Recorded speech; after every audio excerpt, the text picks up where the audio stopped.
தமிழ் பேரினத்திற்கு எதிரானது, பேரினத்திற்கு எதிரானது.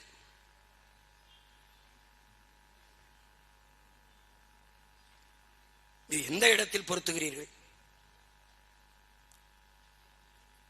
பிராமணர்கள், பார்ப்பனர்கள் நம்மில் கீழ் சாதி மக்கள், நம்மில் கீழ் சாதி மக்கள், கிறிஸ்தவர்கள், இஸ்லாமியர்கள் நமக்கு எதிரி. இந்த நமக்கு யார்? இந்த நமக்குல யாரா இருக்கிறார்? பிராமணர் எதிரி. நம்மில் கீழான மக்கள், உங்களில் கீழான மக்கள் யார் யார்? இஸ்லாமியன், கிறிஸ்தவன் எதிரி. நமக்கு, அந்த நமக்குல யாரா இருக்கீங்க? இதுக்கு யார்கிட்ட பதில் இருக்கு?